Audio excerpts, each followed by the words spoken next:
Is it up? Yeah, it's going. Started. Okay, I can just splice that. Okay. Hi, Pure Soul members. Welcome to the month of September.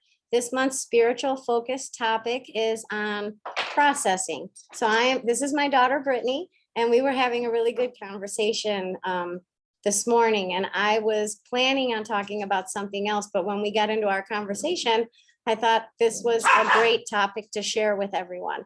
So I'm going to turn it over to Brittany so she can tell us a little bit about it, and we'll go from there.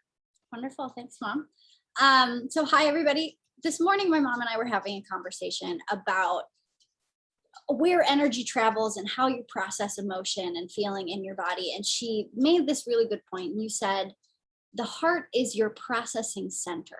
And anything that comes into your thought process has to come down and process through your body into your root chakra. And anything that comes from your root chakra or your earthly surroundings has to process up through and transcend into your spirit. So I wanted to know more about that. Like, let's say I'm going through a change in my living situation, or I moved. How does that emotion process up? And what happens when something happens at your root chakra that then must transcend up through your chakra system? So let's just talk about then where did it all start and how did this even come to be? So you're born, you're a brand new baby, which means you don't know anything about emotions, because when you're born in a state of love, because the world thinks that love is an emotion. It's actually not an emotion. It is actually a state of existence. And we all have that when we come to this earth. That's why big man, big mechanic man will see a baby and they're like, oh, look at the little baby, because babies are love. So think of that's how you're born. So you come into this world and you are love. And now when do you learn about experiences? When do you learn about emotions? So we start at the root chakra. So you're born, root chakra is a physical connection. It's the earth. So now you are in a physical connection because you came into this world. So your spirit now has a body. So your earth, your root energy. You have parents. So your parents come into your sacral energy, which is the energy in our abdomen that is connected to the relationship we share with ourselves and the relationship we share with other people. So now 2 chakras have been accomplished. The root chakra, because you're physical, and the relationship energy with your parents and your caregivers. The sacral energy is where our emotions are created. Our heart, we don't hold emotion in our heart. We only hold love in our heart. That's it. So when we learn about anger or joy or fun or not good or this is good or feel this way or feel that way, we learn that from the relationships that we're connected to. So that's how we take that and process it in our sacral energy. In those relationships, based on those emotions, we develop a sense of self, which sits in our solar plexus. So this is how we define ourselves. We came as love. We got into a relationship with somebody. We learned about emotions. They taught us how to be. So now we gather who we are based on this solar plexus energy. So now we have, just from the time you're born, by the time you're 2, 3, 4, you already have developed a sense of self based on the connection and the emotion that you have with these people. Consider that your earth creation, that you came here and now you've been created to be human. So now you're human. So in your experiences, that energy then passes to your heart. And your heart knows only one thing. Is this love or is this not love? If your experience in those relationships with those emotions, in this experience of your physical life, if those things that are coming and rising up don't qualify as love, your dad hit you when you were a little girl. Does that qualify as love? It doesn't qualify as love. So because it doesn't qualify as love, it can't get through the heart energy. So it sits in the heart energy and it becomes a measurement for how you gauge the outside world. Your goal from that moment on will be to get that energy to move through you. So you start to act a certain way or behave a certain way in order to try to get that energy to move. And usually we'll do that with other people in our life, have them come into our life in a way that they'll move that stuck energy. Your lower energies, solar plexus, sacral, and root, they're connected to your humanity. Your upper energies, throat, third eye, and crown, This is where we receive a lot of inner voice communication, a lot of inner promptings. That comes from our spirit. So that's how our spirit connects with us, is mostly through these top three energies. The world connects with us through the lower earth energies. So 3 on the bottom, 3 on the top. Where do they each have to go through? They each have to go through the heart. So the heart is going to be your processing center for anything that comes in, or anything that comes in, or anything that you experience. The idea is to be able to pass it through the heart.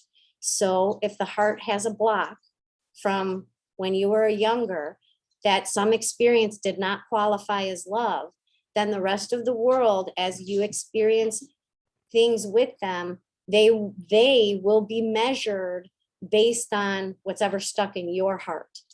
And if your dad is stuck in your heart, you may want your boyfriend to fix that for you, or you may want your uncle to fix that for you, or your dad to fix that for you, but it might not happen, right? So the only responsible party to get that energy moving is you, because you're the only one that can do it. So that's information coming through. Our goal is to take what's stuck and transcend it into our spirit or soul energies. Okay, what about the opposite direction? What if something comes in from above and has to come through our chakra system? So let's say you had a shitty day at work and you're driving home from work and you're really frustrated. And that thing that always pops into your head pops in your head.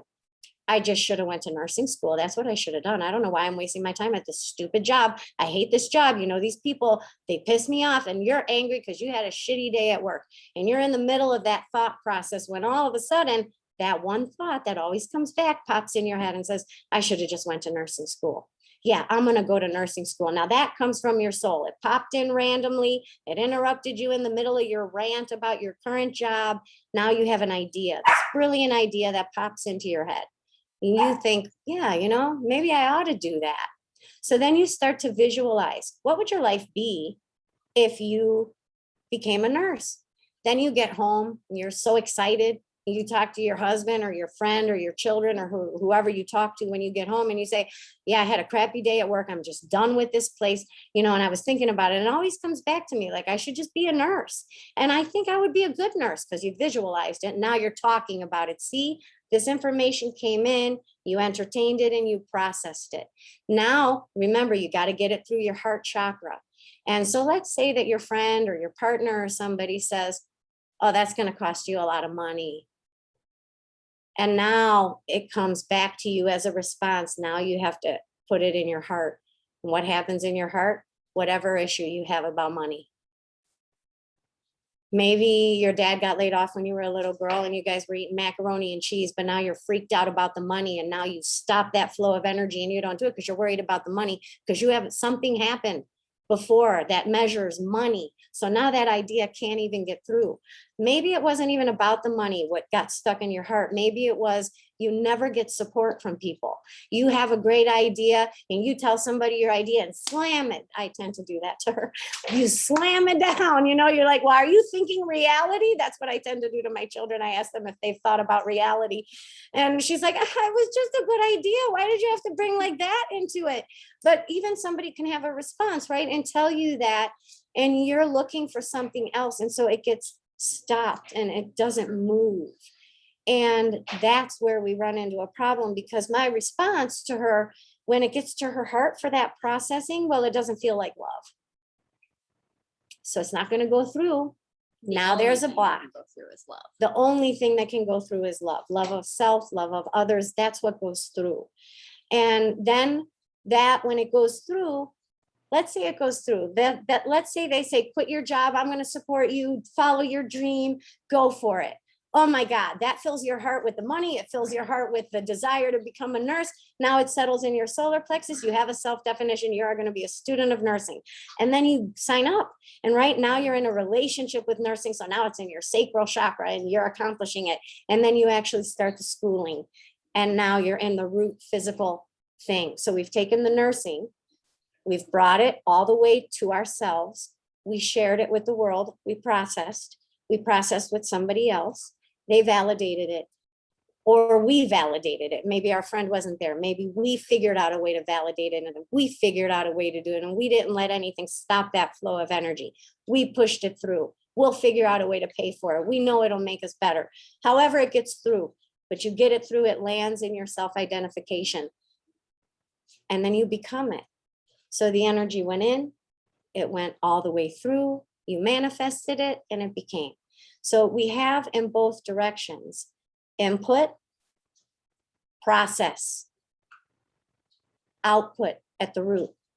If input comes from the root, it's still input, process, output. Input from the root, process in the heart, output, transcendence of that experience. So that's what I was trying to explain to her this morning about how that energy has to stay open. It's like a two-way highway. So imagine if you're driving down 90 and there's a bottleneck. Well, our blocked energy is the bottleneck within our system. And if it's blocked, if we can't get it through, then what do we ever think about? We think about the thing that's stuck in there. Like, oh, this has been happening to me since I was a little girl. Why does everybody treat me like that? Right? It triggers something else, pulls something else into your thoughts instead of the thing that actually happened at the root chakra, instead of that moment or that experience.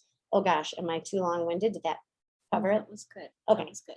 She's also the person that checks and is like, Mom, you kept going and going and going. So, I have a question. okay. So let's just get right to the point of like what this is. I have had difficulty with men in my life. I have difficulty with my father figures in my life. And I have a block that comes from my biological father who just didn't do the job.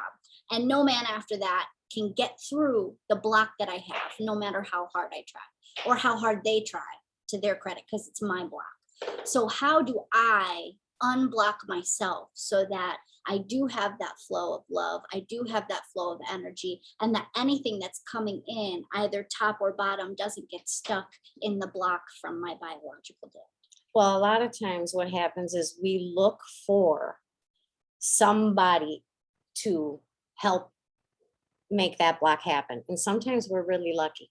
Sometimes we meet somebody or somebody comes into our life and they love us so much and the exact thing that we need, that it like, it's a little WD-40 in there, loosens it up and lets it kind of come through. And then we don't struggle with that anymore.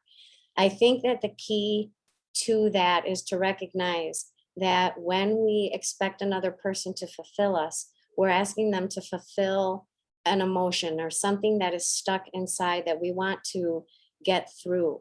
So we expect, you're supposed to do that for me. You agreed to do that for me. You said you were going to be my husband. You said you were going to be my father. You said you were my best friend. You know, you said you were my boyfriend and that I was the only one and you love me. And so, or you said you were going to be like, you're my aunt. I know, but you said since my mom died that you were going to be like my mom. So I have an expectation of you to fulfill this for me because you said you would. And our relationship together showed me that you could. You could if you wanted to, like, but why aren't you doing it? And so we tend to look and see who should and who shouldn't, right? And if the people we think should don't, then we're done. We're lost. We're like, nobody's here. I don't know what to do. And we can't seem to settle with that. So the idea first is to release the emotional dependency that you have on that person.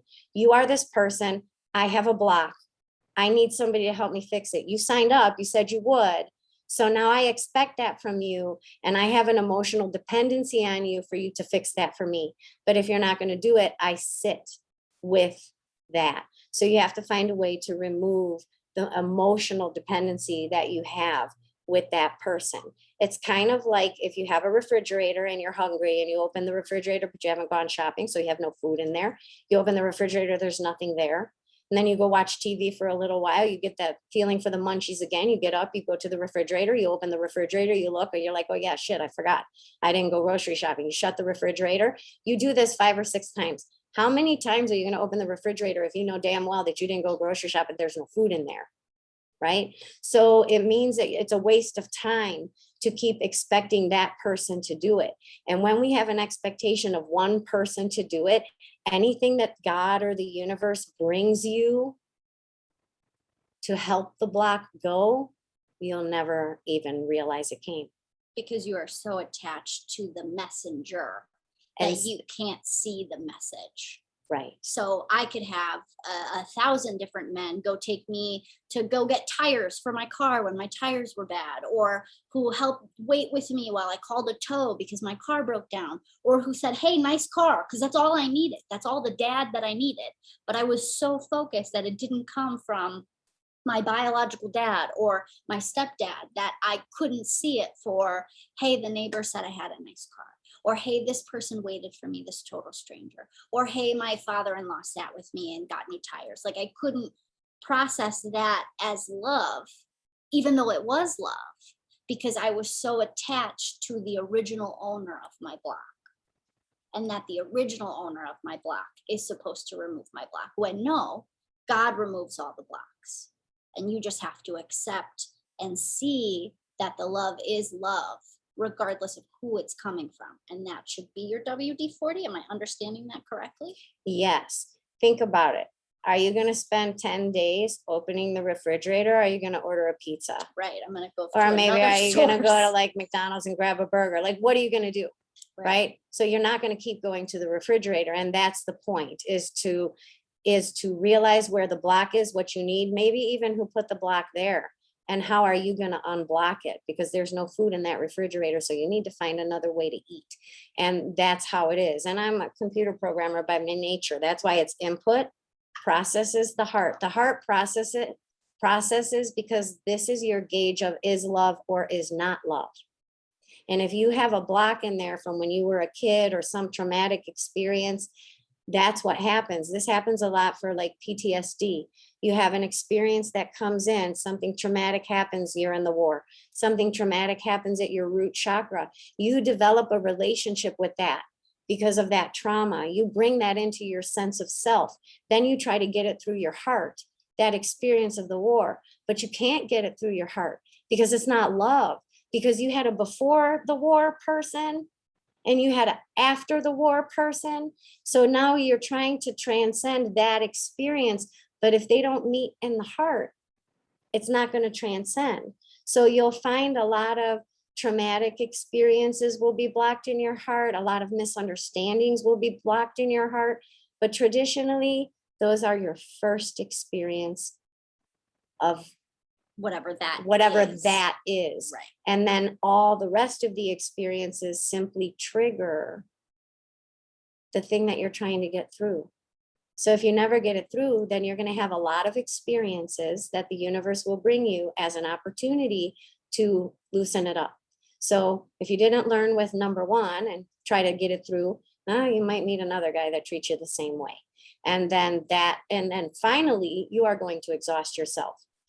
And then you'll release the dependency on those specific people. And that's when you'll heal. Or you can take action and not wait till you're exhausted. It's very helpful. Thank you. Thank you for that. Okay. I think we're done. Okay, how many minutes did we do? 19. Okay, so we're like 4 minutes over, but usually you guys, I'm so much worse. But I know she's like my check on time. So thanks, Britt. And I hope you guys enjoyed our spiritual topic for the month of September. And I will see you in October. Bye. Okay, turn it off.